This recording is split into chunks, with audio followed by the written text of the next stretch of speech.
My name is Anthony Brown.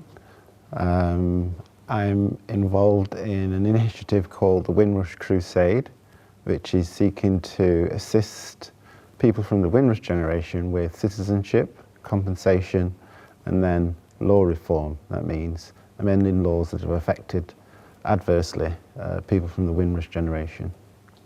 What's your key memories of growing up? Well, I was born in Jamaica in 1960, and my key memories of growing up, my first memories that I can recall is of going to primary school and being taken by my two brothers, Steve and Paul. They used to walk me to the lane where my primary school was. It was a church sister called Sister Wee's, and it was called Sister Wee's School. And they used to let me walk down the lane and then go off and get the bus to their schools.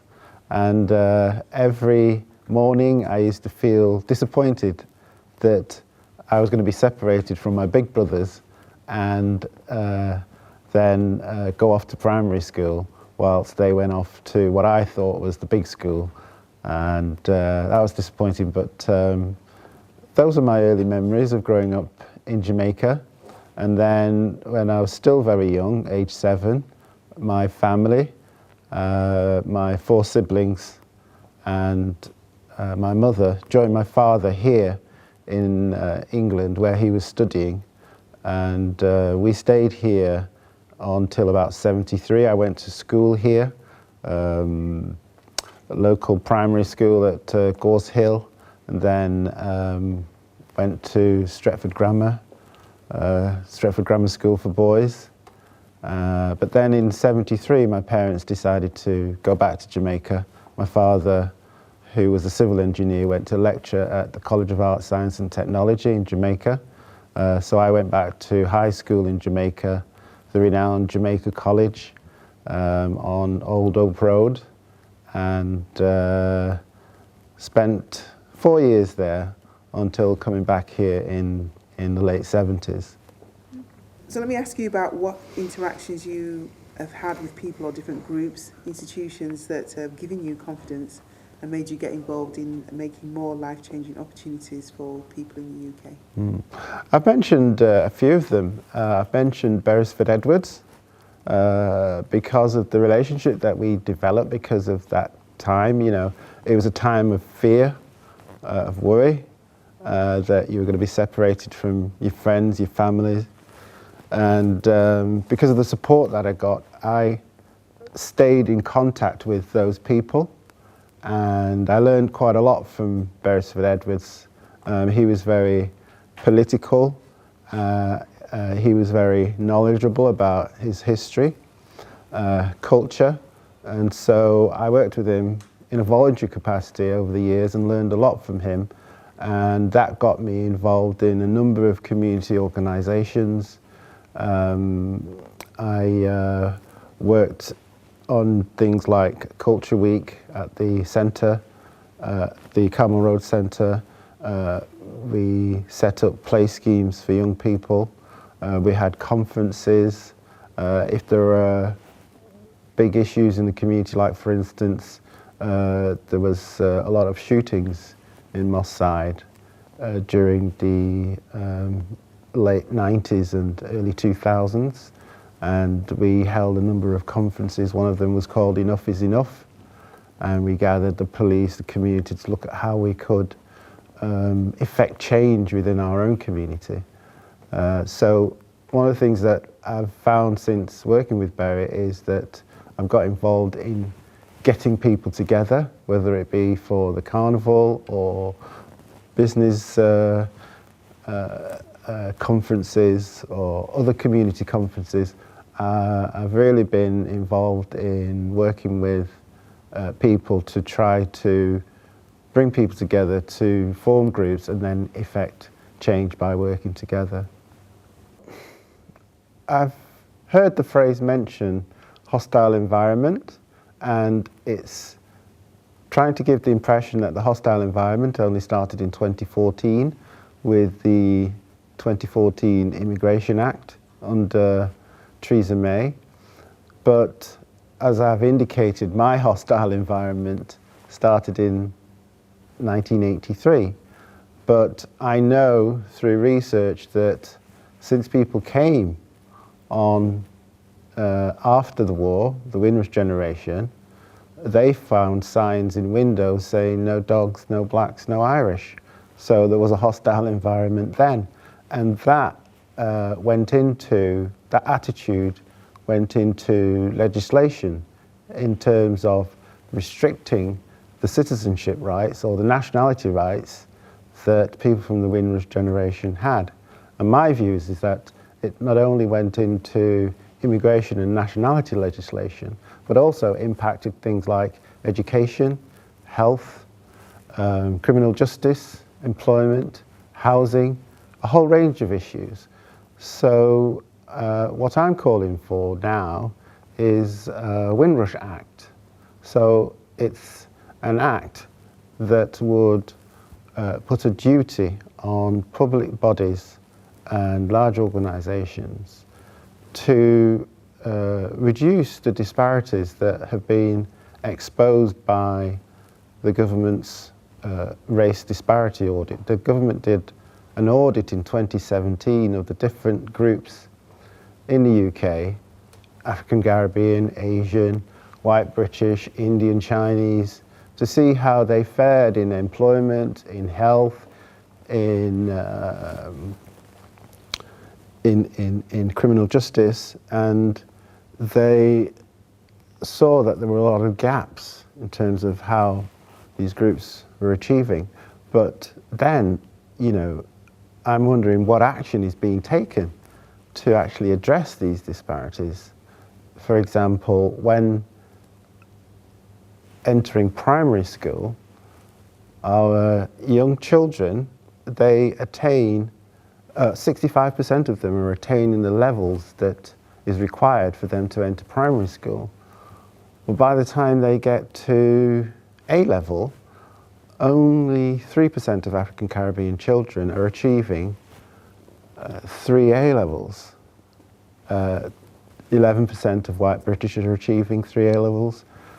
24% of Chinese are achieving 3 A levels. So why aren't we achieving as well as the other? What happened from the start of primary school until we come to do A levels? Because you know, as you know, if you don't get the A levels, then you're not going to go on to universities and so on. So I'm saying that we need to look at what needs to change in law so as to remove the barriers in those areas, but also look at what the community can do and what the, other organisations can do in order to effect the changes that can close those disparities. So that's the kind of thing that I'm looking for the government to change, review the laws in across the board, in education, in employment, in all these areas. And also, this is what's called for by the UN in their decade of people of African descent. In 2015, they called on all governments in the world to look at their legislation and to see where there had been old legislation from colonial times that have impacted negatively on African people of African descent throughout the world. And in effect, this is what a Windrush Act would do. It would amend other acts that have been impacted negatively on people of African descent in the UK. And I think that that would then, alongside the actions that we could take as a community, particularly with the compensation that's now coming, we could look at building a better future for our children and future generations. Let me just also ask you about what we could do together with other people, with different groups or institutions to make these positive changes to build a better future for our people. Well, take for example, there's the probation. It's an institution. It deals with a lot of people who have committed offences and have been rehabilitated. Many of the young people that get involved in antisocial behaviour or crime, they have opportunities to put forward mitigating circumstances so they don't have to go to and serve a prison sentence. For example, they could, if they got employment or if their lives changed in some way, they could get a report from the probation service where they wouldn't necessarily have to go and do that sentence. They could then do a community sentence. So, but if you've got a situation where unemployment is a major issue for the African Caribbean community, then they won't have those opportunities as other people might have. So one of the areas that we've looked at is to work with the probation service to see how we could provide opportunities that they could use as mitigating factors so that they wouldn't go off to prison but could work and do community sentences. And so it would be the community working alongside that institution to help rehabilitate young people. So that's just one idea that's been developed and worked on. There's also areas in health where we find that our health outcomes when we engage with the health service aren't as good as the wider population.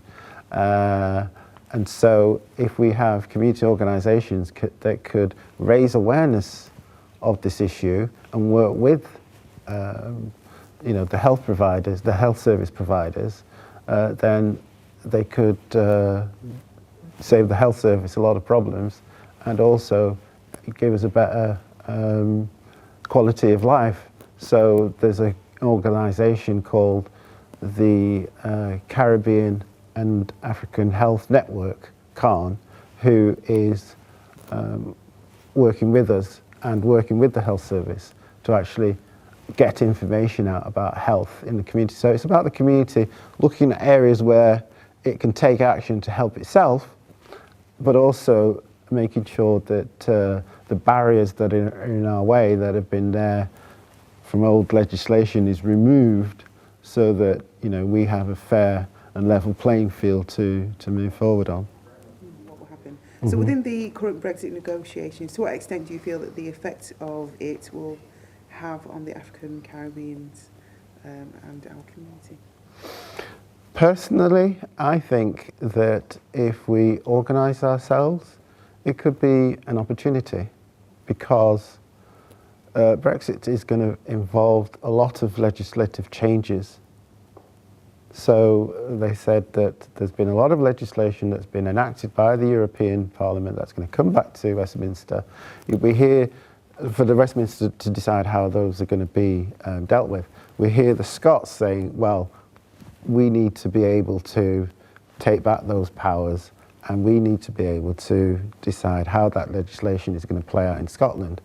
There are all sorts of groups getting around the table and saying, well, how can we effect changes? And so with us, if we get together around this Windrush Act, we can say, well, when this legislation comes back, this is how we would like it to be enacted so that it has a better impact on us. So that's one opportunity for with Brexit in terms of legislation. In terms of economics, we hear a lot about trade deals and making contact with the Commonwealth. Many of us are from the Commonwealth. We have family links, we have business links, we have all kinds of links. Why don't we come together and look at how we can capitalize on those links and play a part too in the economic developments that's coming in the future. So I see plenty of opportunities. There's also cultural ties, social ties that we can re-establish through the Commonwealth. So there are big opportunities for us there, but we need to realise what they are and not listen to all the doom and gloom that we hear so much about Brexit. But do you think with the legislation, as a lot of the Brexiteers and the actual UK government is trying to pull out of the Human Rights Bill. Mm. Do you not feel that legislation should make sure that human rights is on the top of the agenda, and that will then inform with some kind of reform of the Equalities Bill with the Windrush Act? What do you think about that? I hear a lot of scare stories, really, about pulling out of the human rights. But if people know the history of the Human Rights Act, they'll know that was originated by British lawyers who, in the 1950s, because of what had happened in Germany, they said, oh, aren't these Europeans awful? Why don't we have a Human Rights Act?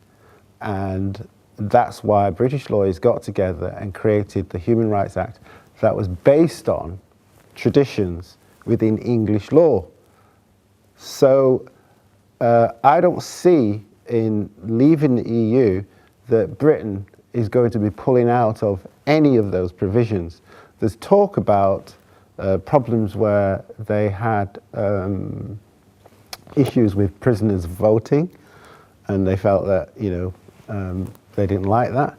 But in general, I don't see that human rights is going to be any less from leaving the EU than it is now.